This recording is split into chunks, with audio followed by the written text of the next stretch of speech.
Oh yeah, hey yo, how's it going? Cheers, cheers. Oh, you can't see me. Hello, hello, hey, what is up? What's up? Cheers. Good morning, good morning. How are you feeling? Welcome back, welcome back. It's a Wednesday. It's a Wednesday today. Where are my glasses at? Where did I put them? Where's my fun glasses? Hello, hello, hello. Cheers. Good morning. Cheers and good morning. How are you today? Welcome, welcome. How's it feeling? Yo, yo, yo, yo, yo, yo, yo. JLR, JT Marks, Steve O'Dav, uh, Now Fam, and I don't even know how to say your name in Korea. Hi to Korea. Wales and Tamaz, Cambo Vision. How are you guys feeling today? Yo, yo, yo, Netherlands. It's dinner time in the Netherlands. How are we feeling? How are things happening? Good day, good morning, good evening, good night, whatever time of day it is. Welcome back. Hello, people of the interwebs. How is your XRP holdings today? How's our ADA? How's our XLM? How's our BTC, our ETH? How are we feeling? How's the market today? Possibly the first thing we'll be looking at is the numbers. The crypto market down below 300 billion. Everything in the top 5 is red. Stellar with a 1% gain, probably because of the announcement today. Miyagi just sent me some link that we'll look at. It's Stellar paired with 70 new countries, etc., etc. Good day, Stuart. Good day, Ripple Pioneer from Oregon. How are you guys? So yeah, everything's in the red in the top 5. Stellar's 1% up in the top 6. And Tether seeing some green, of course, because people are rushing into it. Howdy. Howdy from Norway. Very cool, very cool. So, I wanted to first, before we do anything today, before we do anything at all, I don't know if you watched my video yet, or if you've even seen that I posted another video, XRP big announcement. XRP big announcement. The big announcement really is that we have commitment issues, okay, guys, as a society. Hey, what's up? From Thailand, how's it going, Banky? We have commitment issues, okay? We all have a choice. You have a choice every day to stay with whatever you want to. And, there's a book I should probably reference every day. And I do it a lot in my conversations with people in real life. But I always drop The 4 Agreements. The 4 Agreements by Don Miguel Ruiz, whatever. One of the best books you could ever reference, read, look at, think about, etc., etc. And the most important part really is going to be the taking personal responsibility. Taking personal responsibility for yourself. And that's a hard one. It's a big one, especially in the realm of personal finance. Especially in the realm of personal finance and looking at, taking responsibility. That's what it is. Basically, making a choice. So XRP commitment issues. What is up with that? XRP commitment issues. I think a comment that I just saw on my video that was like, yeah, this guy knows what's up. He basically said, like, I'm committed to XRP. I'm committed to XRP. So I made a video talking about XRP big announcement, speculative. It was a speculative video talking about the possibilities combining XRP and Codius. No one's really been launching coins yet on XRP. Why would you replicate and launch on top of a smaller protocol token? Obviously, XRP is the most fast. It's the fastest, most efficient.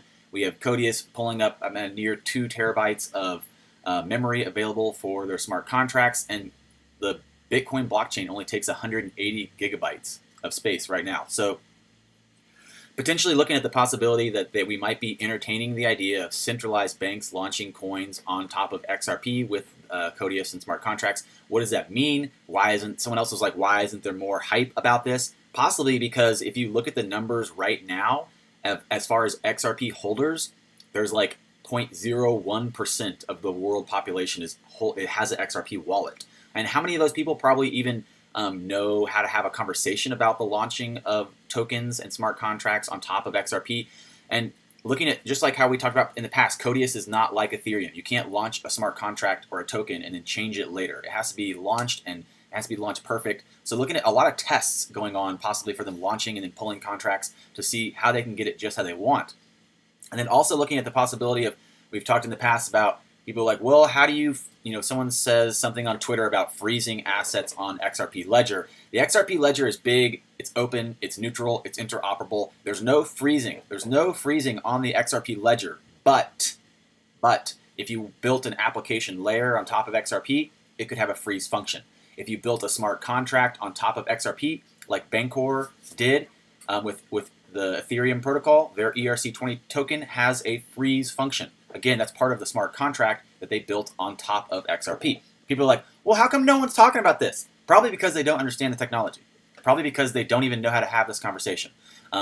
Even me, looking at this information over and over again, I had to be like, well, like how realistic is this? Before I speculate and suggest this to my audience, which we've been growing recently, we're almost at 10K. I'm almost at 10K subscribers. Super excited about that. Thank you so much, guys. It means a lot. We're going to start a campaign, get me to 10K. Go pick a random video you like and share it on Twitter or Facebook, or send it to your friends in the email or something. Let's get me to 10K. That's the plan. We're pretty close. So we're pretty close. We're closing in on 10K, and that definitely means that, like, before I make speculative videos like this, I like to at least think, like, how realistic is this? Like, is this talking crazy, or does this make sense somewhat? And I usually like to make sure it weighs heavier on the makes sense side, even if it does have a little bit of crazy. Potentially, I stand by my message. I stand by my message, and good day, good morning. Yeah, I stand by my message. I really do think that potentially we have not started to see the possibility of Codius and XRP and what that means for launching smart contracts. Whoa, that should be off. I accidentally just picked up a phone call in the middle of my video. That should be on airplane mode. Whoops. Good day, good morning. What's up? How's it going? You like that episode? That was a good one? Thanks. Very cool. So yeah, the idea basically is that no one's talking about this because I think a lot of people still don't understand it. People that do understand it are looking at how to get in and do it. They're like, well, why would I tell someone about this? I'm just going to go do it.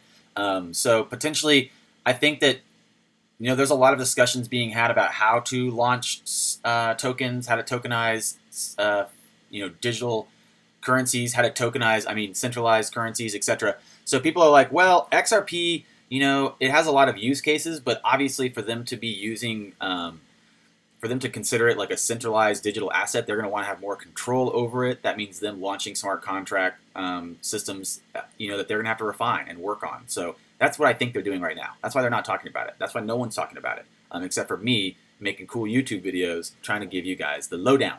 Okay, so we have commitment issues, XRP commitment issues. Like make a commitment to your choices, and then that's it. That's really it. We're looking at the tech. We're looking at the possibility of how strong the XRP ledger is to build on top of.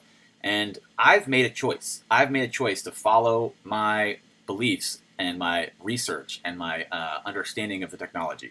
So potentially that's all I can suggest for that. If you haven't watched the video that I posted this morning, you can go watch it. Ripple XRP big announcement. Also the fact that one of the other things that they mentioned and what we also pulled up today, and it was the title of today's video, is, where is it? Dun dun dun dun dun dun dun dun dun dun dun.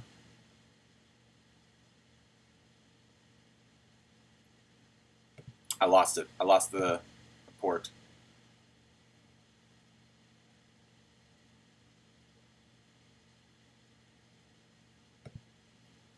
Here we go.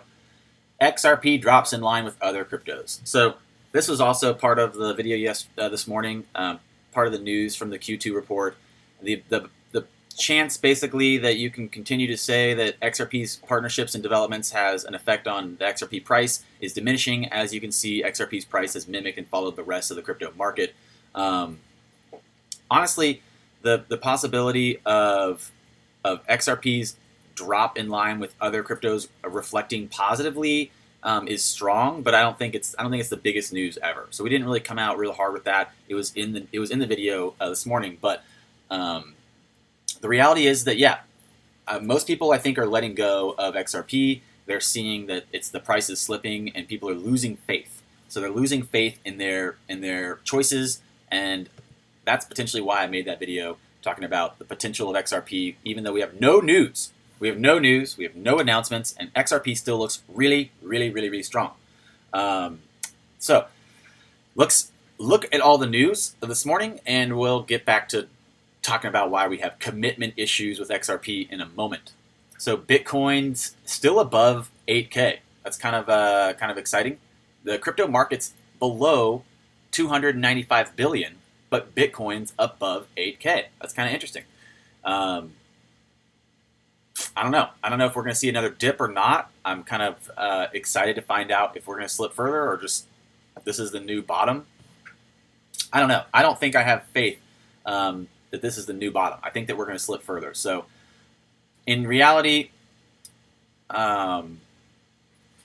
waiting for another dip, I think, before our official bull run. Official bull run. So let's look at the news. Let's look at the news. Why Blockstream is working with former spies. Interesting. Blockstream is working with former national spies. The question is, why on earth would a cryptocurrency company have the need to employ former spies? So the idea is that Blockstream goes public and announces funding for the formation of their company in 2014, and shortly after Blockstream was incorporated, they received $50 million in venture capital from AXA and Khosla and Horizon, etc. Some of the most powerful venture firms in the world. The Blockstream board of directors are all bankers. So here you can see where things are starting to add together. BTC was overrun by Blockstream. Blockstream is again supported by a large slew of venture capitalists that are all directly connected to bankers. So the summer of 2015, all the primary Bitcoin communities such as Bitcoin mailing lists, Bitcoin Talk, etc. began massive censorship campaigns against all topics that had to do with scaling Bitcoin. So this is the real conversation that's taking place often inside the Bitcoin forums, is the conversation about scaling, scalability, and a lot of people always reference maintaining the Satoshi's vision. They always reference maintaining Satoshi's vision. Basically, they want to push Bitcoin's limit beyond 1 megabyte block sizes, and this was temporarily added by Satoshi Nakamoto back in 2010 as a stopgap measure to prevent spam in the early days of the network. In December of 2015, it became quickly apparent that everyone that Bitcoin was being hotwired for a settlement system. So as they say, the rest is history. So here we are today. Most of what transpired since the launch of Blockstream remains uncontested to every outsider of Bitcoin Core, which is that they are perceived as a cult, basically. Welcome to your cult. However, it's a little known fact they're working with former spies. Clearly, they didn't want anyone to know this. So, here we go. Actually gets pretty exciting. This gets pretty wicked. Bill is a former self-admitted national spy for the United States, focused on signal and human intelligence. Bill entered the world of crypto and Bitcoin around 2015. He has given talks about his former spy days. For example, one of his more infamous talks is on the story of a secret NSA listening pod in Berlin back in the 80s, where he worked on Signet Humant, and he made sure to watch the Q&A at the end where he gets roasted by the audience, if you want to watch that. As you can see from the sign from his recent social media postings, he's still very much in love with SigInt. For those unaware, SigInt and Humant will play critical roles for spy agencies across the world as a means to gather and analyze intelligence. In France's 2022 presidential election, it was discovered through WikiLeaks that all major French political parties were target for an infiltration by CIA's Humant and electronic Signet spies. So basically, in short, the Berlin talk, he's talking about the selective target and spy techniques, and in another lecture, he talks about using spy intelligence to control. So what does this have to do with Blockstream? You're like, tell me more! Well. Bill Scannell and Blockstream don't want the general public to know is that Bill works intimately with Blockstream on their own intelligence, and you can see Blockstream is running its own program in order to push their agenda so that they can control Bitcoin and profit from it. And this is why people are always talking like, no, Bitcoin's dead, Blockstream killed it, Bitcoin Cash is the real Bitcoin, it stays true to Satoshi's vision. If that's true, then we need to get Roger Ver away from it, okay? Roger Ver is like the disease of Bitcoin Cash. So, I mean, even if this is true, Roger Ver does a very big disservice to Bitcoin Cash. So they're saying that basically Blockstream announced funding and incorporation of Bitcoin network in 2015, and that's when they began working on the Lightning Network.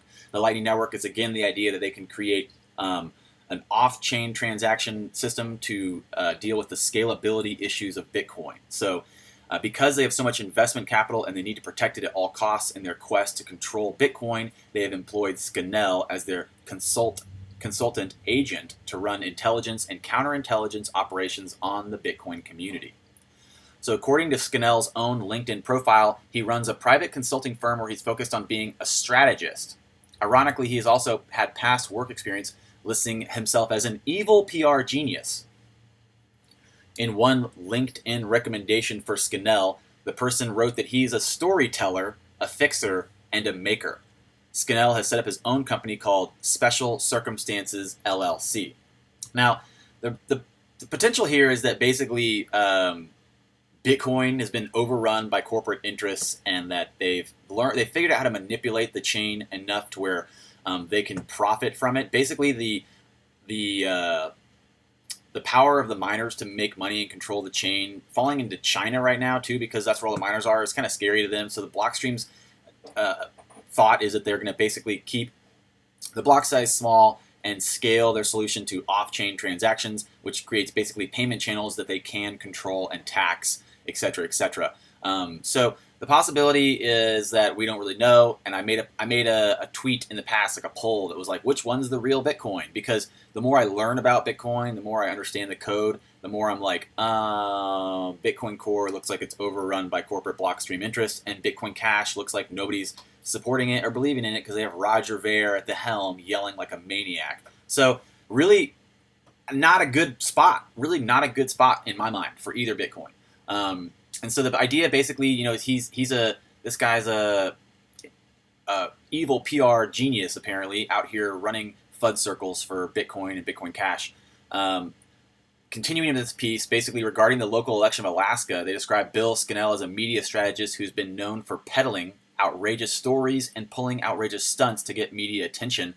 As it turns out, back in 2008, he had his own controversy where it came to light that he was attacking opposing groups in another local election. I think that's enough from this story, but you can see potentially why this is interesting to look at. A lot of these are big names. These are big money now moving into the space and trying to keep their control. So that's a quick little run through why Blockstream is working with former spies. No big deal. We'll get back to that later. Crime scene. The Daily. Exchange operator pleads guilty. Scammer fined over $1.9 million. Wow. John E. Montrol, a 37-year-old from Texas, was arrested by the FBI for trying to cover up a massive client loss after his exchange was hacked, pleading guilty to one count of security fraud and one count of obstruction of justice. Each charge carries a maximum penalty of 20 years in prison. Montrol operated two Bitcoin services, We Exchange, which functioned as a Bitcoin depository and currency exchange service, and Bitfunder, which facilitated the purchase and trading of shares of businesses that listed on the platform. During the summer of 2013, hackers stole approximately 6,000 Bitcoins from We Exchange, and as a result, the two ventures lacked the Bitcoin necessary to cover what was owed to users, which he tried to hide.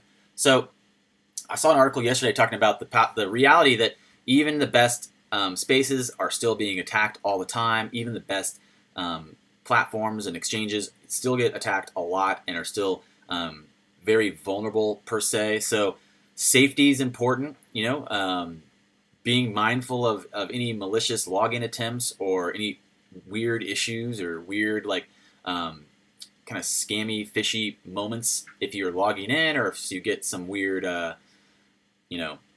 notifications that someone's trying to log in or stuff. Definitely taking that seriously and being really aware of all of your, login credentials, where you're logged in, where are you logged in right now. Good things to know. So, did you guys know that PR specialists in Russia get paid 10 times the average salary? So, the Russian Federation is employing PR specialists that are getting paid about 10 times more than the average salary in this space. The crypto industry has fallen 40% from 2017, but still looking at huge numbers of PR specialists are in high demand, despite the salary being offered has fallen drastically in the last 6 months. There's still high demand for these PR specialists. Interesting. What do you think they're trying to sell? What do you think they're selling, guys? Apollo coins?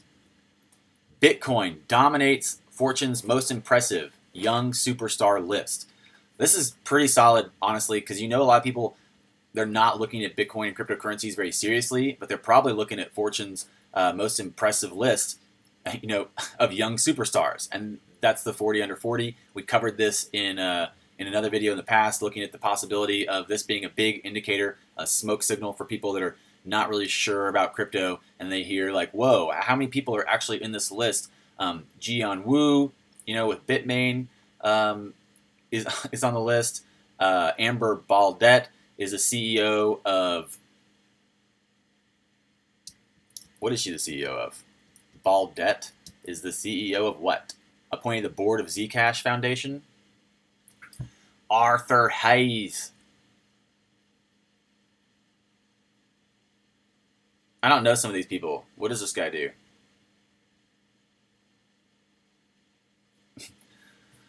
So putting a bunch of people on this list basically that gives a lot of support to crypto. Roger Ver down here. I don't even know if he's on the list. Is he? That's kind of weird. Roger Ver might as well be on there, though. He's not my favorite person. China releases ranking of 31 crypto projects. So they've created a ranking system, and they ranked out all their favorite crypto projects, putting EOS at number 1. EOS, let's go through their list. EOS is 1 with, I guess, a ranking of, I don't even know what the rank, all these separate columns are, but they have 100, a 16, and a 27. Leading their total score to 145. Ethereum, total score 137, right under EOS. Nebulous, a total score of 108. The GX chain is looking like a total score of 108 as well. Neo, 107. Stellar coming in, what is Stellar coming in at? 7th? 6th? Stellar, 6th position, 107. Steam, 104.9. Wow, Lisks, way up the list. Lisks, what is that? 1, 2, 3, 4, 5, 6, 7. Lisks 8, Waves 9, Komodo 10. BitShares is 11. Dash is 12. Oh, it's got the numbers on the far right. I don't even need to count. Ripple at number 13. Are they just playing with us? Are they just giving us the number 13 for funsies? Why are they calling it Ripple? IOTA 14. ARK 15. Bitcoin is at 16. Bitcoin's not even in the top 10. What's going on with that? Quantum 17, Stratus 18, Cardano. Wow, Cardano at number 19.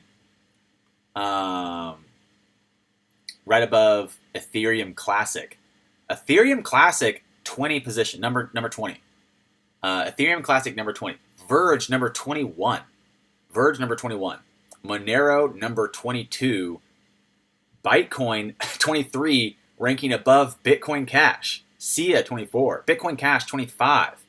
So honestly, a pretty interesting list. Putting NIM at the bottom, Hcash, the Litecoin, Decred, Nano, Zcash, NIM at the very bottom. NIM at the very, very bottom of their list. So I don't really know what the 3 tiers are. I can't read this. What these tiers are, but looking at their list is pretty interesting, honestly. Putting EOS number 1, I don't know if it's because they have the ability to reverse transactions and control the network or what, if it's their high throughput, I'm not sure. But wow, EOS and Ethereum and Nebulous, top 3. GX chain 4, Neo number 5.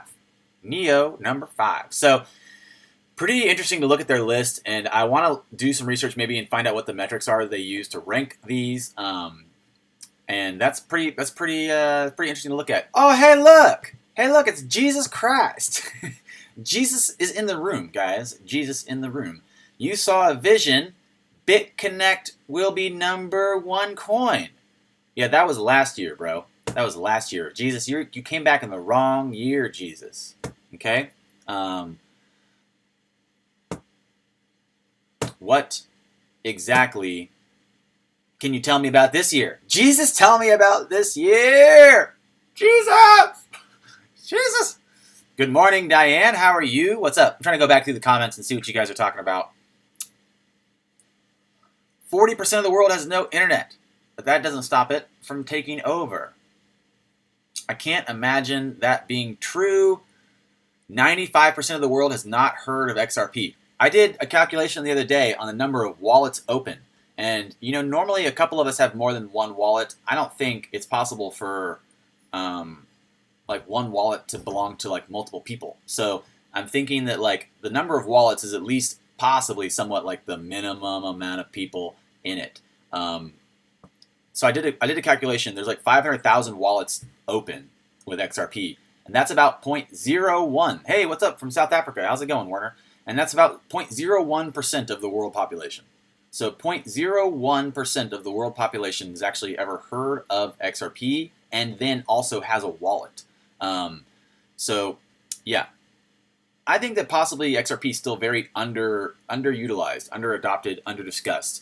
And looking at the fact that 0.01% of the population has an XRP wallet, and then 90% of those people hold less than 2,000 XRP.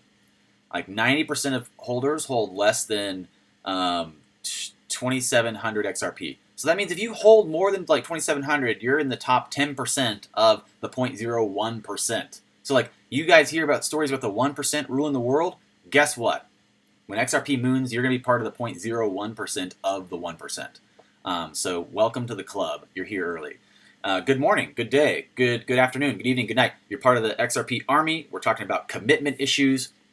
One thing I can definitely suggest is that possibly don't listen to anybody. Don't listen to anybody at all. You know, like if you just like close your eyes and close your ears and close your mouth and just sit there in silence and breathe and do some meditation, like what really comes to you? What really comes to you? What's in that moment? What comes to you? Don't listen to people. People are so foolish. People are so crazy. They just talk madness all the time. You know, listen to your intuition. Do some research. Look at the numbers. Look at the facts. Look at the company. Look at the company. Look at the tech. Look at the technology behind XRP. Look at how fast it is. Look how efficient it is. Look at how easily it is to maintain the ledger because financial institutions are running the nodes instead of miners who are incentivized by possibly switching chains mid-transaction because another chain's more profitable. None of those issues. Like they've alleviated so many issues with blockchain. XRP is just like beaming into the background of like how amazing it is. And I still see people every day on social media like XRP is going to fail. XRP is centralized. XRP blah blah blah blah blah. They have no reason to be out there like yelling they hate XRP, right? Like if you don't like it, just go away. If you don't like it, stop worrying about it. The problem is that people are all, you know, up in everyone's space. People are all up in everyone else's space trying to convince them to do something because it's going to bring confidence to their decisions. If someone's like, don't buy XRP, that's great. That means that they're not going to buy it. That means that they're another person that's not going to buy until another FOMO cycle happens. And you know they're going to buy it when FOMO happens because they're going to be like, oh my God, it's going to $12. Like, you know it's going to happen. You know that that's just the way that the psychology works. So referencing all the information we used in the past, David Schwartz talks about how the price of all the tokens is not directly paired to their utility right now. Looking at possibly the reality that, you know, XRP is still underappreciated and misunderstood because people don't really know how to talk about the technology. Looking at the possibility that Codius was pulled and relaunched just at the right time so you can have the right people launching smart contracts. The smart contract platform being a little bit different, meaning it has to be correct whenever it goes up. Sorry about that time I yelled.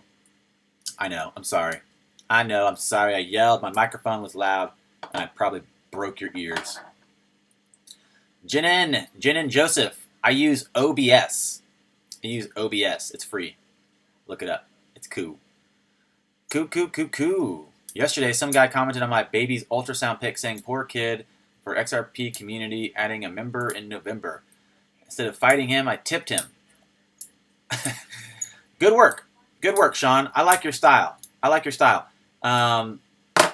It's easy to see like people think that they're going to have an effect and they want to go and take part in a community discussion. You got to pay attention to the fact that the internet is the internet, right? Like the internet, if you're on Instagram commenting on someone's posts and like yelling at them, just stop doing that. Just go change something in your life. And that's what I mean whenever I say like stop listening to other people. Like sometimes you just got to turn off the internet, right?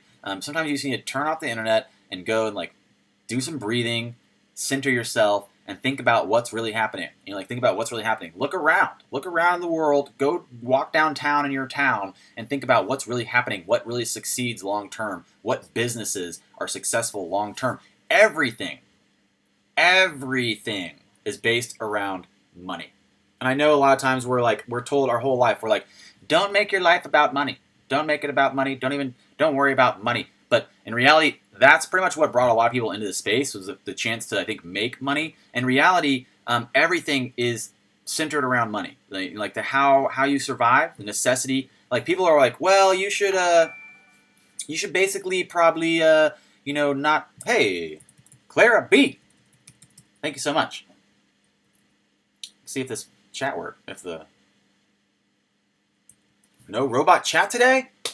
Why does it not do it sometimes? Why does it not work? Why does Clara B philosophy? Take lots of naps, eat ice cream, and pissing Jesus off. I did the robot voice for you. Thanks a bunch. I appreciate it. Our Clara B dropping a $5 donation. It means a lot. I appreciate it. Cheers. Basically, the idea is that people are all out here trying to tell you what to think and convince you to do this or that. But people say money's not the end of the world. Money's not going to solve all your problems. And I watched a documentary, like last year. It was really good. It's on Netflix called Happy, I think. And it really just talks about once your basic necessities are met. And it goes through and it interviews like 100 different people, like some doctor who's making 6 figures and some beach bum who's making almost no money, but he has enough to survive. It goes through and interviews all these people, and they realize after your basic needs are met, like once you're making enough to provide all your basic rights or your necessities are met, then everything else on top of that, any money you make over like $50K a year, you have the same opportunity to be happy that anybody else does. You have the same opportunity to be happy as any movie star or celebrity or pro athlete as soon as you have your necessities met. So there's a paradox there. I like to talk about paradoxes a lot. If you talked to me before in the past, or if you've ever chatted with me in real life, I'm all about duality. I'm all about the duality. I'm all about the paradox. The paradox is real. So yeah, once your basic needs are met, then money's not the biggest deal. But the problem is that for most people in the world, your needs are not met. Most of my life, I spent working so hard and still just barely struggling, right? Still barely getting by. And the reason why is because the monetary system is a control device, right? The monetary system is a control device. So basically the idea here is that you can say like money is not the key to happiness, but yeah, it actually kind of is. It especially is if your needs aren't met. If you have not met your basic life needs, then money's definitely the key to happiness for you. And so I think a lot of people coming into this crypto space, they were sold on the idea like you're going to get rich and just throw some money in, it'll be fine. And then because of that, the whole space is demonized. Like people are like, "Whoa, you guys are just trying to get rich." Whoa, hold up. Who said it was okay for us to have no store of value? Like who took away our inalienable right to have a store of value? That's what I want to know. And when someone says like, you guys are all just trying to position yourselves to be rich from something that's never going to happen, it's like, no, actually that's not what's happening. What's happening is that we as a people, we as a community, we've decided that we want a store of value now. We've decided that as a community, we can run and regulate our own store of value, and we can cut out those manipulators and those corrupt cogs from our system. We no longer need that in our life. And that's potentially the revolution. That's potentially the power of change that's happening. Like the empowering possibilities of XRP, the empowering possibilities of crypto is what really gets me excited. It really gets me excited because potentially the fact that poor people around the world don't have a store of value, it means that they stay poor. It means they stay poor. I'm looking at doing a video it's kind of highlighting ideas from crypto about how to get rich, but really I'm going to do a video probably tomorrow or the next day about just the idea of how poor people stay poor. There's a lot of different complex systematic reasons for that. And some of them, one of my favorites is the worker boot paradox. The worker boot paradox is the simple explanation that, you have two different people in the 1900s, and one guy's super poor and one guy's well off in a sense, and they both need to buy worker boots that basically allow them to make money, right? So the poor guy, he can't afford the nice worker boot. He can't afford the $50 worker boot. He can afford the $10 worker boot, but that one, it breaks apart every 3 months, and he has to always duct tape it and staple it or something, and he ends up buying another pair every 3 months. Well, the guy that's well off, he actually can buy the $50 pair of worker boots. And the thing about those boots is they actually last 2 years. So inside of the 2 years that the poor person has to buy boots every 3 months, you're looking at him spending $80 in 2 years compared to the well-off person spending $50 for his boots for 2 years. This is a very broad analogy. This is a very broad idea of the possibility that when you're poor, you stay poor. It's easier to stay poor than it is to break free from these systems. And I think potentially that's one of the challenges that a lot of people face these days, is just understanding how to regulate and control and refine your finances a little bit and meet your necessity, but also regulate and refine your expenses, right? And we're going to go into that more in some more videos. We'll talk about liability versus assets and how to really refine your daily costs of living. But potentially, you can be making 6 figures a year, and if you're not saving your money, or if you're not refining your spending habits and looking at what potentially you don't need to put money into, then you're going to continually be poor. And a lot of us, especially in the West, a lot of us in the United States, we are sold on this debtor society story, right? Like, we always spend more than we have. Even if I'm making 6 figures a year, I'm going to spend 6 figures plus 20K.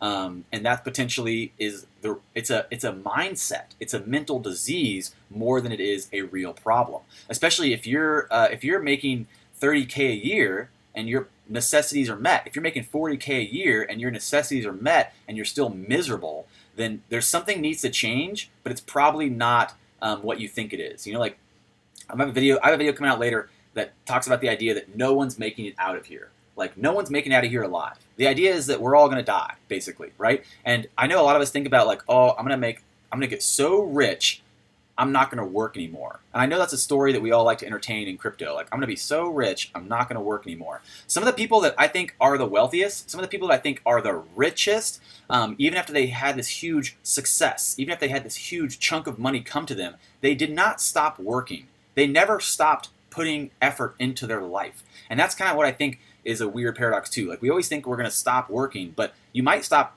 working at what you're doing, working on what you're doing right now, but you're definitely always going to have to put energy and effort into your life. That's part of just being alive, is putting energy and effort into something. So I think potentially we can look forward to the day that we do what we want more, but I don't think that there's going to ever be a day where we just do nothing, right? So I made a joke to my friend the other day. I was like, I don't think any of us are getting out of here.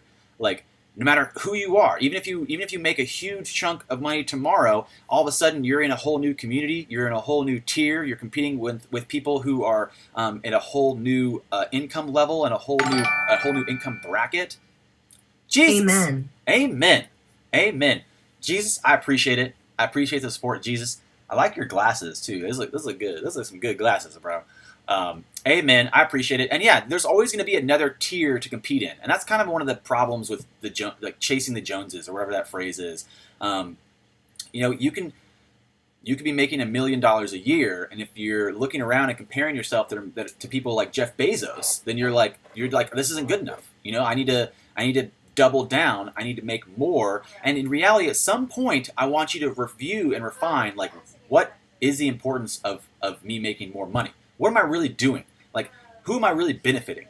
So potentially that's where people get to the place where they call rebalancing their portfolio, right? Like, let's say I was a billionaire instead of just like really well off and handsome like I am. Let's say I was a multi-billionaire, and let's say that I really knew XRP was going to do really well. Me putting money into XRP when I'm really well off isn't necessarily because I want to make money, but it's because I want to help facilitate the world I want to live in, right? And so rebalancing your position in coins sometimes, especially when you're well off, basically means you're kind of it's like a geopolitical voting system for like how much money do you want to actually give to EOS? How much money do you actually want to give to Ripple Labs? How much money do you actually want to give to anybody that holds these tokens or that runs these tokens? So specifically looking at why I started this rant, I have no idea. I don't even know why I started this rant, but that was a long one. That was a long rant for sure. Yes, spread the standard, Sean. That's called the worker boot paradox. It's called the workers boot paradox. And I actually really like that paradox because it really highlights some of the economic inefficiencies of equality. But what's really interesting, if you look at it, if you project the worker boot paradox into modern times, you can see that what originally was the idea of inequality, you might originally thought like, well, that's really bad, that's unfortunate. The poor worker spends more than the well-off worker long term, and so you think like this is a problem of inequality. But then there's another term that talks about the problems shifting when you change your perspective. So let's say that wasn't in the 1900s, let's say it was the 1980s, and let's say that was right when credit cards were launched. So all of a sudden, it's not that big a deal. The poor worker and the rich worker could both buy a $50 boot with their credit card. And so why all of a sudden is that a problem still? Why all of a sudden is this inequality a problem? And it boils down not to income level, and it boils down not to economic equality, but it boils down to educational equality, right? Because the well-off worker, he knew he probably should buy just a $50 pair of boots on his credit card, and he should pay it off, and he should invest his money. The poor worker probably bought that pair of boots, and then he bought like a PS4. In the 80s, they had what? Atari. He bought an Atari, and he stayed out all night drinking with his friends. So you can see that what you thought used to be a problem was the inequality of the income gap actually became an educational problem because they now have both been given access to credit cards, and all of a sudden the other guy, he didn't make a good choice. So where's the real issue? Sometimes you got to look back and say like, where's the real issue? Is it in education? And I think at the root of a lot of things is lack of education. So people ask me all the time, like, well, why wouldn't more people be buying XRP if this is real? Or why wouldn't more people be talking about the Fed launching, central banks tokenizing, et cetera, on XRP if this was real? Well, no one's talking about it because honestly, our education system's not prepared anyone for this. This is new. It's a new territory. We're literally like sailing out into the ocean on kayaks. Like, I wonder if there's going to be a big wave. I have no idea. Let's just keep paddling. Like, we've never been here before. And it's an unknown. We're literally headed into the unknown. And all I like to do is just look at this information and be like, oh golly, this is crazy. And yeah, a lot of it boils down to education. The possibility that we all do have a lot more equality these days than we think, and we like to, push the blame onto other people. We don't take personal responsibility for our choices, and then we end up really shooting the pooch. You know what I mean? Shoot the pooch. So I don't know how I went from rant to another long rant, but I did it. I did it good. So that's what's happening. That's what happens. What are you guys chatting about? Claire B says I'm stealing her content. Hey yo, I'd like to be rich and do volunteer work. Honestly, I'd like to be really well off and just teach yoga and kung fu all over the world for free to underprivileged people around the world, especially kids. Kids that need the access to the inalienable rights of health and autonomy and strength and compassion and confidence, stuff like that. Paradox happens between rich and poor countries too. Rich countries can afford more efficient production means to have cheaper products. Poor countries can't, and their people pay more. This is true as well, and this is another actual really cool quality to crypto is the philanthropic quality. The fact that like there'll be an infrastructure inversion, meaning that people will basically have the ability to, benefit from an infrastructure built out before they even have maybe roads, before they even have, a nice efficient electricity. They might have access to a store of value. and a protocol token. So that potentially is very exciting. I'm at least taking a year or two off and then working on business interests. XRP grind, I like it. I like that. That sounds cool. So yeah, potentially a lot of interesting things. We're looking at this list of tokens here and the Chinese, whatever, 31 top cryptos. So that's pretty interesting to look at. I don't know what their metrics are again, but no big deal. J-pop star gacked, caught between crypto company spindle and minister's gaffe. Does anybody want to read this? I don't think this. Next article. Index ETF tracking. 10 cryptocurrencies filed with the SEC. So I think this is the article I was looking at. There's another no fee exchange coming up. No, this is something else.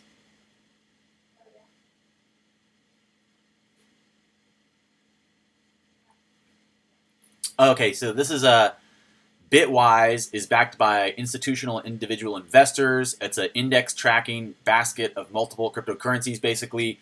That's really strong. This is really good for bringing people into this space. Looking at the ETF, a registrant statement has been filed with the U.S. Security Exchange Commission. The fund will track the returns of companies hold 10 index, which claims to capture 80% of the total market capitalization. My buddy Ross Albright getting a chance to possibly have his murder for hire indictment dismissed.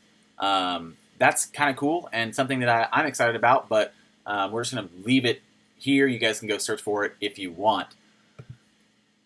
Vigilantes are outing crypto shillers and scammers. That's right, you shillers, you. If you're out there shilling, if you're out there scamming, get ready. We're coming for you. Hunting cryptoing scammers. Hunting crypto scammers and shillers is now a sport. Armchair sleuths have taken it upon themselves to chase down perceived bad actors and to publicly out them for their crimes. Crypto influencers who conceal promoted tweets and conflicts of interest are liable to be outed and shamed. This is amazing. This is what we want. And this is basically when I made my first Apollo video, that was what I said. I said, like, as a community, we need to be strong and we need to out bad actors and scammers as fast as possible. As fast as possible. And I remember that people were like, the Apollo Telegram has 30,000 people in it. No, it has 29,000 bots. It has 29,000 bots, okay? And you can see a combination of this plus the PR, crypto PR specialists getting paid 10 times the amount, in Russia or whatever. You can see there's a growing problem. There's a growing problem of bad actors and influencers, suggesting you buy this or suggesting this is strong, etc., etc. Look at this great little tweet leaked right here. There's a big difference between someone shilling a project because they think it has strong fundamentals and doing so because they're getting paid. I will say right now, no one has ever paid me for a single video I've made. And I've made a lot of coin videos because I found them and because I like them. And that was actually what pissed me off whenever I turned down, like Encash sent me a scam. They were like, we'll pay you to make a video. And I'll respond to those people sometimes and be like, you can pay me and I'll make a video and I'll put my opinion in there. Like, I'll put whatever opinion I want in that video. So be careful. And I give some people, if they want to pay for me to like do a video and they just want to be like an ad at the end where I say like, go check it out. I have never done that either. I'm open to other options for people to pay to be in my videos. But mainly what they want is for you to shill their coin. Mainly they're like, hey, can you possibly get people to our coin and we'll give you 10% plus like 100,000 of our coin? And it's like, well, the reality is that basically they're saying like, we'll give you a bunch of this worthless coin, and if you can incentivize people to buy it, it'll be worth something. So that's what shilling is. That's what shilling really is you trying to like convince people to buy something that's worthless. And that's why I don't do it. That's literally why I don't do it, is because I just can't. I can't do that. That's horrible. So there's so many bad actors in the space, and there's so many bad projects. 90% of ICOs are scams. And someone asked me yesterday, like, well, what about getting into ICOs? And I knew that she was in the States, and I said, you can't. Like, if you can get into an ICO in the States, then it's definitely a scam. 90% of ICOs are scams, and the ones that aren't, you can't get into. If you're in the United States, you cannot get into them. So I made a tweet, actually, because someone said something to me yesterday that said, can you please bring this to someone's attention? So I retweeted it to myself so I could bring it up and tell you guys about it. I remember an article we covered in the live stream possibly a week or two ago, and it was saying that some $2 billion is still... Oh, here's today's video. If you haven't watched it yet, it's up. Go watch it. People still... And I looked at this, I think, in one of the... in one of my live streams. People are still getting scammed out of billions of dollars every year, just from the simple scams that, like, you might see them on my YouTube. I literally see people all the time put comments up that, like, I was losing money until I emailed this guy and he helped me make all the money in the world. Email me at this blah blah blah blah. And like, I try to go through and delete all those for you guys, so you don't have to actually even worry about, you know, blocking that out of your stream or whatever, out of your consciousness. But I try to delete those for you. But I just want you guys to know, those are all scams. Like, those are, every single one of them is a scam, scam. Scamity, scam. So people are still making, I think, billions of dollars annually on the scams that are like airdrop scams, where you're like, send me 1 Ether and I'll send you back 10. Why don't you guys just all send me 1 Ether and I'll send you back nothing? And it's the same deal. Except for, I'm telling you right now, you're going to get nothing back. So if you want the same deal that you're going to get from all the other airdrops, go ahead and just send them to me. Jeff, you are right. You're 100% right. And Jeff, honestly, sometimes I believe in the paradox. I believe 100% that there's no absolutes. And sometimes when I make statements like that, I'm like, well, where is this going to fall heavier? Like, I think a lot of my audience might not be that technologically savvy, and I think some of you guys might be. Some of you guys are like, I know some of you guys are coders. Some of you guys have emailed me, and you guys are really smart, really good coders, really knowledgeable about the tech. So yes, if you run a VPN, then of course you can get an ICO. But as soon as I say VPN and someone doesn't know how to run it, and then they want to get an ICO, all of a sudden I'm going to be doing how-to VPN for ICO videos. I'm not there. We're not doing that yet. That's next week or next month. So yeah, you're right. You right, Jeff. You right. Jeff knows what's up. Jeff knows. So, Diane Palmer saying, I've done my job for 27 years. I want to do something that doesn't feel like a job. I agree. And I respect that duration of work. That's a long time to be working at something. And I worked in the service industry for 10 years before I stepped away. And there was a moment where I was just thinking, like, well, I literally had the thought a couple times, like, this is it. Like, I'm just going to work every day until I die. And at some point, I kind of feel like I felt like a Buddhist monk or a Zen monk, where I'm just like, I accept the fact that, like, I have a pile of rocks. I'm going to move it to the other side of the yard. And tomorrow, I'm going to move it back. And there's no real point to it. There's no real point. It's just me moving rocks forever. Why? I don't know. But I think the sooner that I let go of my expectation and attachment to the rocks never being there, or maybe tomorrow the rocks will just disappear, or maybe tomorrow I won't have to move them, that's where I think difficulty arises. That's where the difficulty arises, in expectations for something to change when it doesn't. So I agree 100% that yes, it'd be nice to break away from any of the grinds that you guys are doing, but also looking at the reality that, quoting Krishnamurti's freedom from the known, what is freedom from something but only to engage in its opposition? So freedom, again, is a concept, and I appreciate and respect those concepts, and I agree. I like to look towards the possibility of putting more of my energy and effort into things I want to put energy and effort in, mainly because when I look at the complex systems that run our world, I feel like we're basically burning through people to benefit a corporate idea or a corporate ideology or ethos, and the corporate ethos is an illusion. People are real. Like, people make machine systems work. People make countries work. People make companies work. People make things work. So we need to honor the people. We need to take care of the people. I like to take care of the peoples. So yeah, it's all about the people. And that's potentially why those things bother me the most. Like, and I agree, like, maybe you've been doing a job for 27 years and you're ready to bounce out of there. And I think when you know a system that well, when you've been doing it for 27 years, you can probably see all the inefficiencies in it. You can see all the failures of that system. And the problem also, like, looking at the reality that no one gets to make these changes. No one listens to our suggestions for changes because it's such a closed, fixed system. And I love this idea of blockchain and crypto because it's literally a revolution not only of money and monetary policies, but it's a revolution of governance. It's a revolution of consensus. Like Elon Musk made a tweet the other day that was like, people always act like you should go through your chain of superiors. And he's like, what a waste of time. If you have something that you can directly ask someone else and they can give you a good answer, like why waste it going through this chain of superiors? That's a great highlight of why decentralized networks work, right? Like why do I have to go through a chain of authority to get to an answer? I shouldn't, right? I should be able to use the consensus of the network. I should use the trust of the trustless system. And that's the changes that I look forward to taking place in. Those are the changes that I look forward to being part of, where we do actually have an effect on the systems that we take part in. We do actually have an effect on the systems we run because we as the people should have that choice, that effect. Farshad! Woo! Farshad, I appreciate it. Good to see you, man. Good to see you in here. How you feeling today? How's Keller today? What's it like up there? It's kind of overcast today here. So looking at this, billions of dollars still, basically malicious actors still getting away with billions of dollars a year. And that made me put this reminder up. Someone tweeted at me, there's a Binance scam going around for discounted Binance tokens. It was tweeted this morning and added to CZ's thread. I was drawn into it, losing 0.5 Ether. Maybe you can warn the rest of your subscribers so they don't hit the same fate.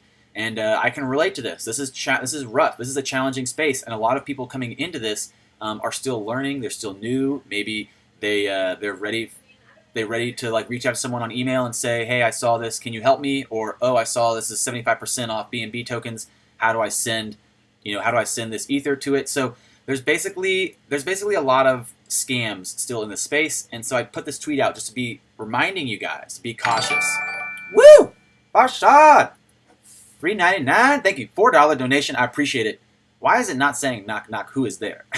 I don't know why. Sometimes it works with 3. Sometimes it works with 4. I think I set the minimum to $2, so it should work. I need to go check it. I don't think I've heard any robot text to chat today, so I'll do it for you though. Knock knock. Who is there? XRP. I like it. I like it. Good stuff. Thanks, Farshad. Hey, what's up, Bill Gould? How's it going from Cali? So yeah, the reality is there's still a lot of scams out there. Don't trust anyone that's emailing you or saying to email them to send you Ether. Don't trust anyone saying that there's a sale. Don't trust anyone saying that there's an airdrop. None of those. Don't trust any of those. They're all scams. Okay, guys? Okay? So that was something I wanted to mention, so I retweeted it, and it's right there. And next on the docket, Ripple report XRP sales dropped 54%, but customer base grew. Customer base grew, sales dropped 54% in Q2. And again, we're looking at the growth of the wallets. People are getting into wallets, but not really gaining the tokens. Mike Arrington's hedge fund holds more Bitcoin than XRP, predicts Bitcoin could hit 25K this year. That's actually a little bit lower than my prediction, but we'll let him slide with it.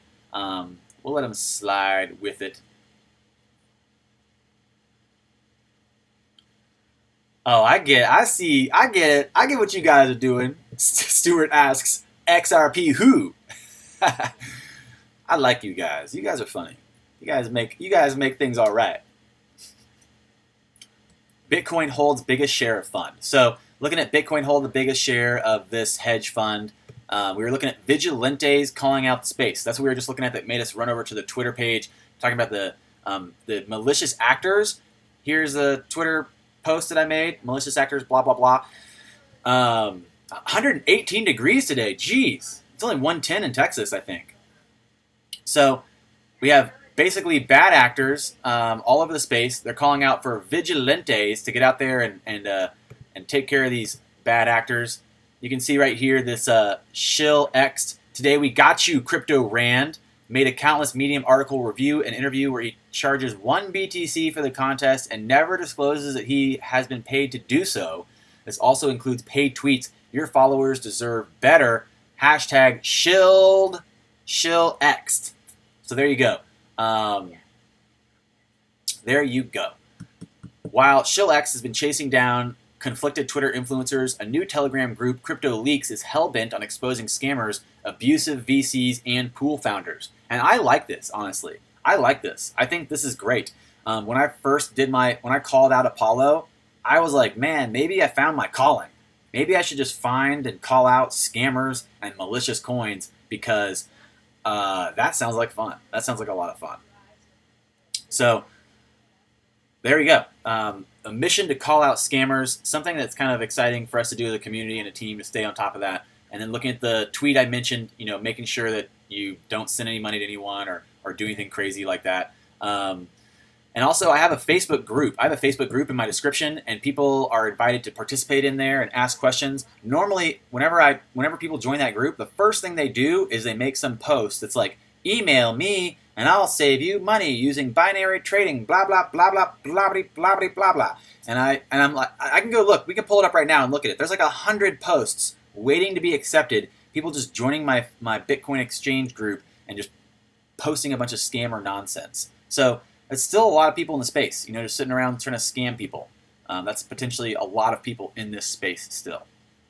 So, KFN, do you think other tokens could be integrated partner to run with Ripple blockchain since there's so much available? That's a great question.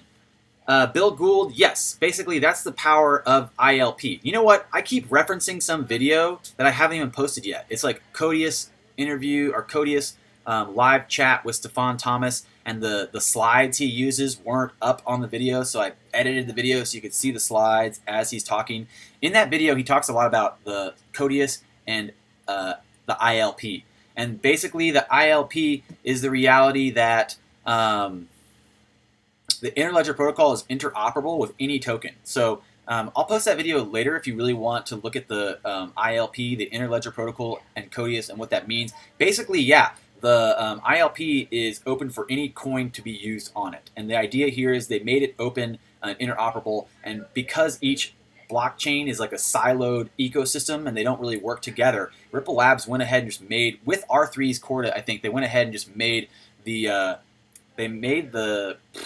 ILP so open and interoperable that anyone can use it and anyone can use any fund on it.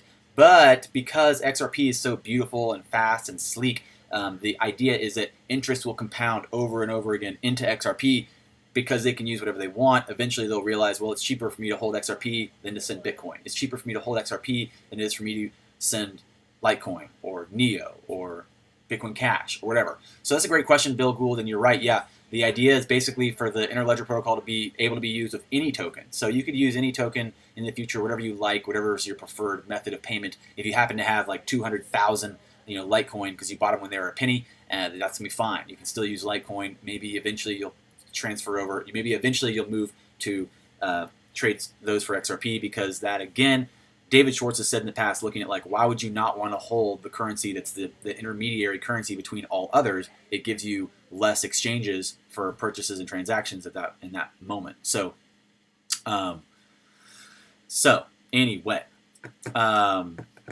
Spread the Standard Sean's asking about claiming an Alvor airdrop for owning XRP and asking, is it a scam?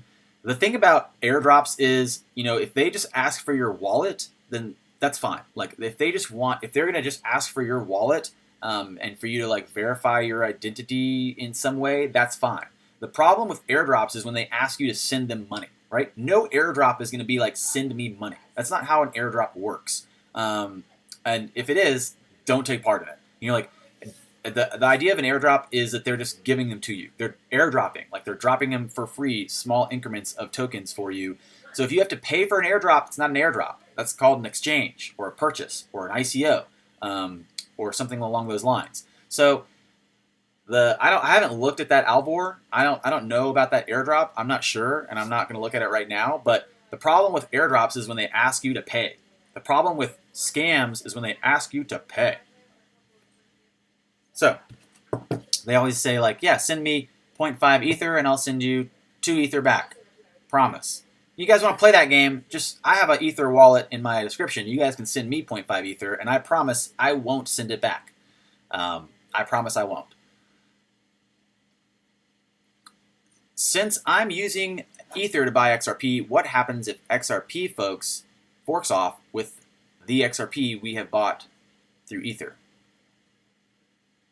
Well, that's a pretty complex question. I think are you asking about XRP forking with XRP forks off with the XRP we have bought through Ether? Well, since you bought XRP with your Ether, you're definitely getting XRP. You're not going to be getting a fork. Someone could fork XRP. They would have to, they'd have to create their own validators. They'd have to convince validators to support their fork. They'd have to, there's a lot of things to do to fork XRP. And something a little bit more complex than probably me just suggesting like make your own validators and fork it. But so the idea basically that you can fork XRP is you can. That's what Stellar did. They forked an early version of XRP, and that's potentially not too challenging. In reality, someone said the other day like that people could all shift to a new UNL, a unique node list that's not supported by Ripple Labs, et cetera, et cetera. There's a lot of possibilities for the XRP and the forks that could happen if you can get validators, et cetera. So that's a pretty complex question. But if you're buying XRP with Ethereum and you're buying it like on Binance because of my link or whatever, then you're definitely gonna get XRP. You're not gonna get a fork. The only way a fork arrives is if it's forked and they have validators to actually make the blockchain work. So you can't. You don't even worry about it. Don't even worry about it. You definitely will get XRP and not the fork. I had a dream last night. I had a dream last night of a tidal wave of gold on a Wednesday the 14th. I tried to read it like the guy from Mr. Nobody. I had a dream last night of a tidal wave of gold on a Wednesday the 14th. Good stuff. Okay. Farshad, XRP to the moon! Woo! Thanks, Farshad. I appreciate the support. I appreciate the donation. It means a lot. So, XRP status as a cryptocurrency questioned by Roger Ver. This article, I just brought it up because I thought it'd be fun to read through, but we're actually over an hour, and I don't really think we need to worry about Roger Ver at all. So, I'm not sure about this article. Craig Wright, via BTC founder, spar over 60-second Bitcoin Cash blockchain, also in the news today. And running through the headlines real quick, we're just burning through them now. Coinbase finds no insider trading of Bitcoin Cash. So there was a whole moment where they're talking about looking for insider trading with Bitcoin Cash, and was that going to be an issue? And Coinbase said that they found no insider trading. Now looking at the momentum building on the chain, analyst says Bitcoin rally is different. So there's a different type of excitement about Bitcoin right now. And then looking at this transactions confirmed per day, the number of transactions per day pushing towards 260,000 on-chain transactions per day, the highest since the beginning of the year, according to blockchain.info. And eyes are all on Asian traders. Another little run through. Eyes are all on Asian traders, are they? So Asia is pretty big right now in this space. Now, SEC delays decision on asset managers Bitcoin ETF until December. So the U.S. Security Exchange Commission's delayed making a decision on whether to approve 5 Bitcoin-related exchange-traded funds until September, public documents revealed yesterday.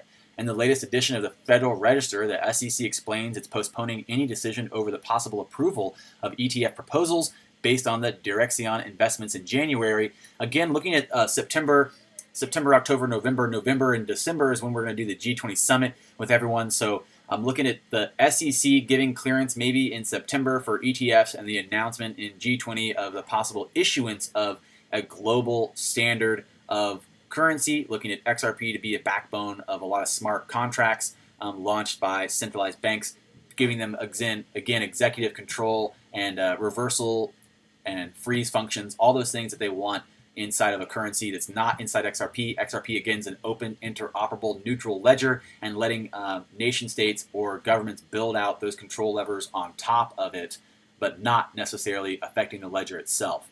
And again, you as a customer or a consumer using the service would have to agree upon those specifications anyway.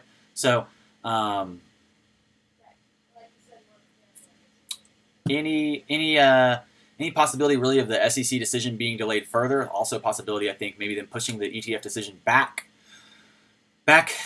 all the way to who knows when. We don't really know. Possible ETF arrival as a catalyst too. ETF arrival as a catalyst for some runs, and looking at the chance that it's 90% going to happen, and even without ETF, still a strong catalyst is possible. Bitcoin seeks bargain buyers as price retreats back towards 8K. I don't know if I call 8K a bargain price, since we just saw it at 5.7. Like, we literally just saw it at 5.7 a moment ago, and I'm thinking 8 doesn't seem that bottomish. Yeah, oh, totally. Bill Gould, you were right 100%. If ETFs get approved that moment, it's going to go moon for sure. T-Woom says, win moon. Win moon. Coinbase does their own investigation and finds nothing. Mr. Bit, you're very astute, Mr. Bit. You're an astute investigator. Yes, you've done a good job. Good observation. Yeah, they did their own investigation, and it's not a big deal. What's the difference between small Ether coins on Binance? Are you asking about what's the difference between Ethereum and Ethereum Classic? Oh my goodness, there is a Wednesday the 14th in November 2018. Oh no. So this is also really interesting. Bitcoin market, or assassination market has arrived. The first Augur assassination market has arrived. Killed, not die of natural causes or accidents. So pretty much everyone saw them coming, but it was no less disturbing when assassination markets actually began to appear on Augur. So we've covered this before. Augur is a prediction market built on Ethereum, so Ethereum is the base of it, and Augur actually recently has had their, I think their activity on Ethereum has surpassed CryptoKitties. So it's a decentralized protocol for betting on the outcome of real-world events, and it launched 2 weeks ago on Ethereum. So the idea basically is that the market allows users to bet on the fate of prominent politicians, entrepreneurs, and celebrities, in some cases explicitly specifying assassination. As the quote above shows, CoinDesk is intentionally not providing links to these markets or naming the individuals concerned.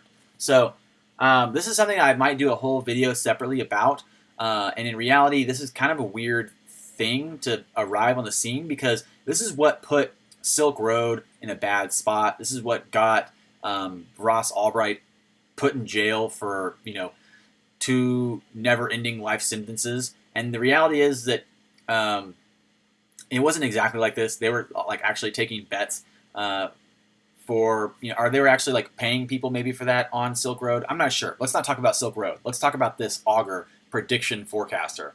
I think there's definitely a danger here if someone can make money on predicting the deaths of someone, and then they actually make that money by going and killing them. That's dangerous. That's really, really, really, really dangerous. I don't know. 2 life sentences. Lee asks why 2 life sentences to make a message to make a demonstration out of him. So this is possibly really scary. Augur became one of the most popular applications on Ethereum shortly after the launch. At the time of the writing, it has nearly 1.5 million staked on over 600 markets. So $1.5 million staked in over 600 markets. According to predictions, you only got one. According to predictions at Global, a site that displays data on Augur markets, it consists of smart contracts on Ethereum, and it lets people place predictions or bets on what's going to happen or what the outcome is. So I think this looks kind of weird, letting people bet on the possible assassination of public figures. Can they call out for an assassination and then make money doing it? I'm not even going to talk about this anymore. I feel like I might have gone too far even just mentioning that or saying those words combined in a sentence. So I'll move on. Chinese Research Institute report finds blockchain can enhance financial services. Well, gee, thanks guys. Let me go ahead and just call everyone I know. The groundbreaking news. Let me just roll my breaking news report. Hurry, roll it. Wait, no, it's not breaking news. It's not breaking news.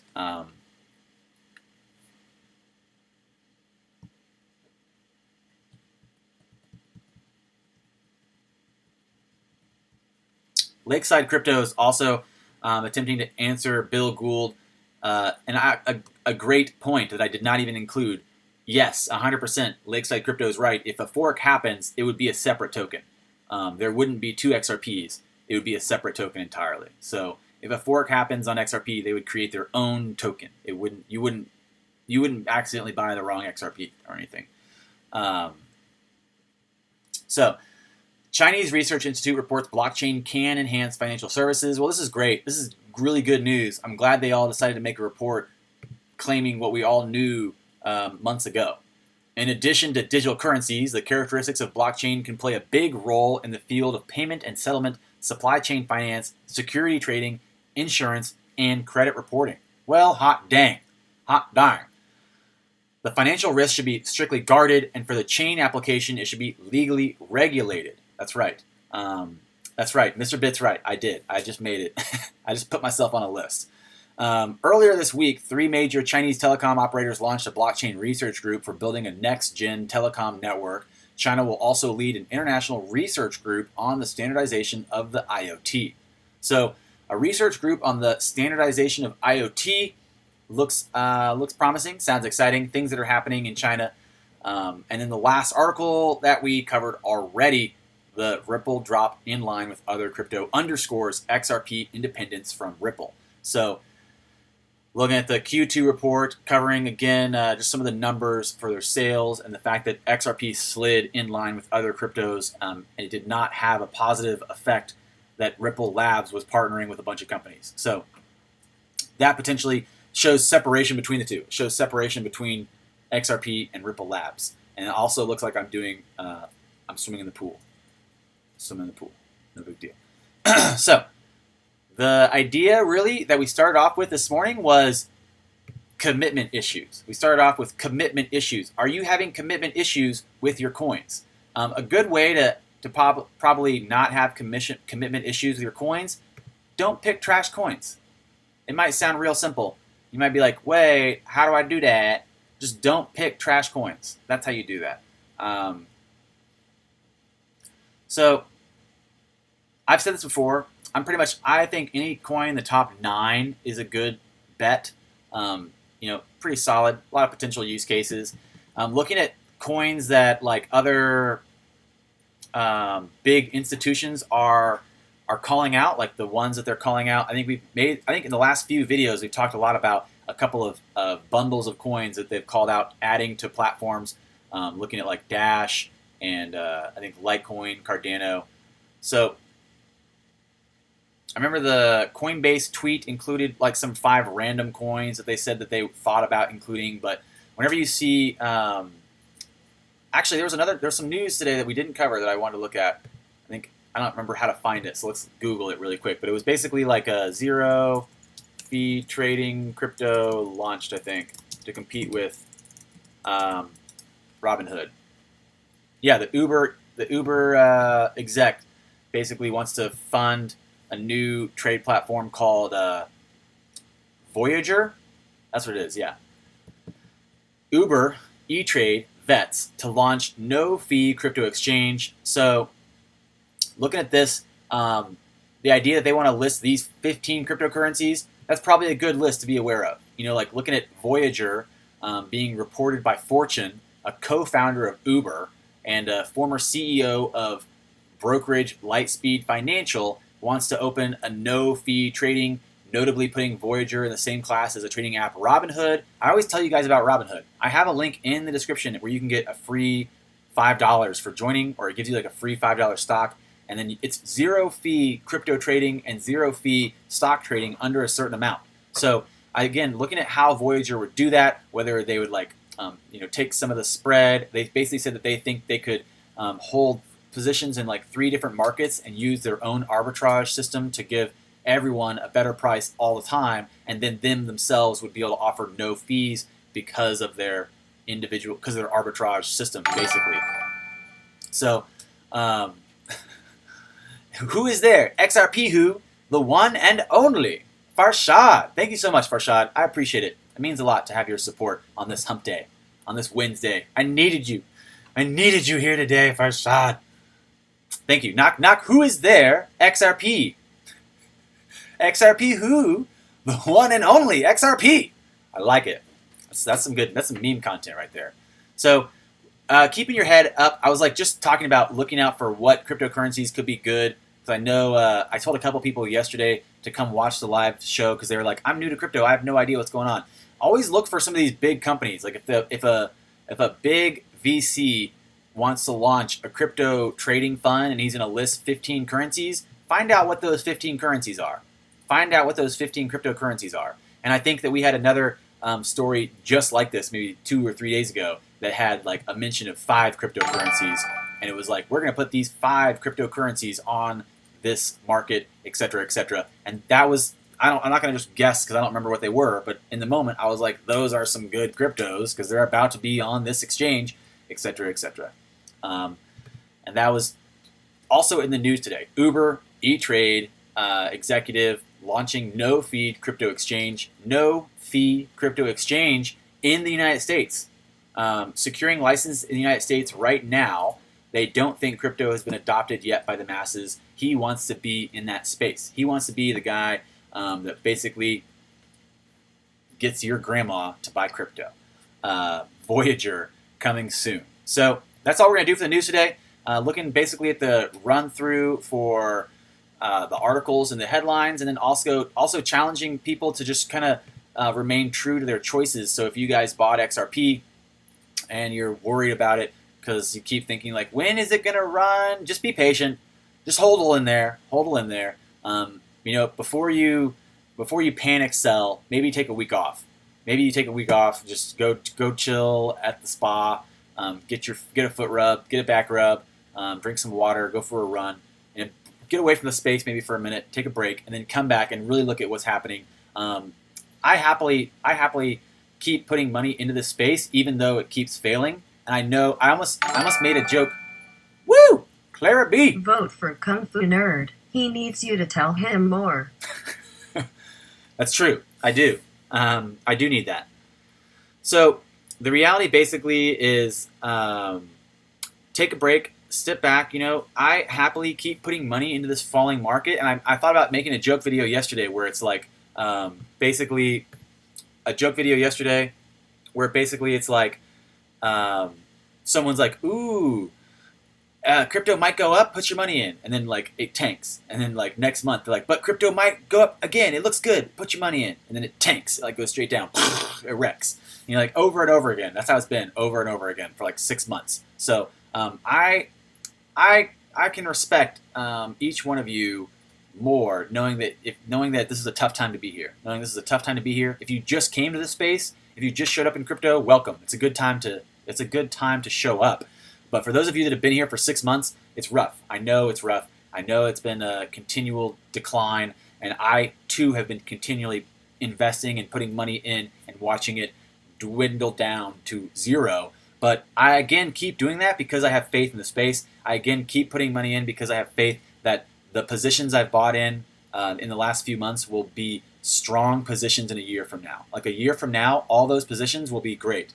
A year from now, all those positions will be there'll be a return on investment for sure. So, and that's again me speculating.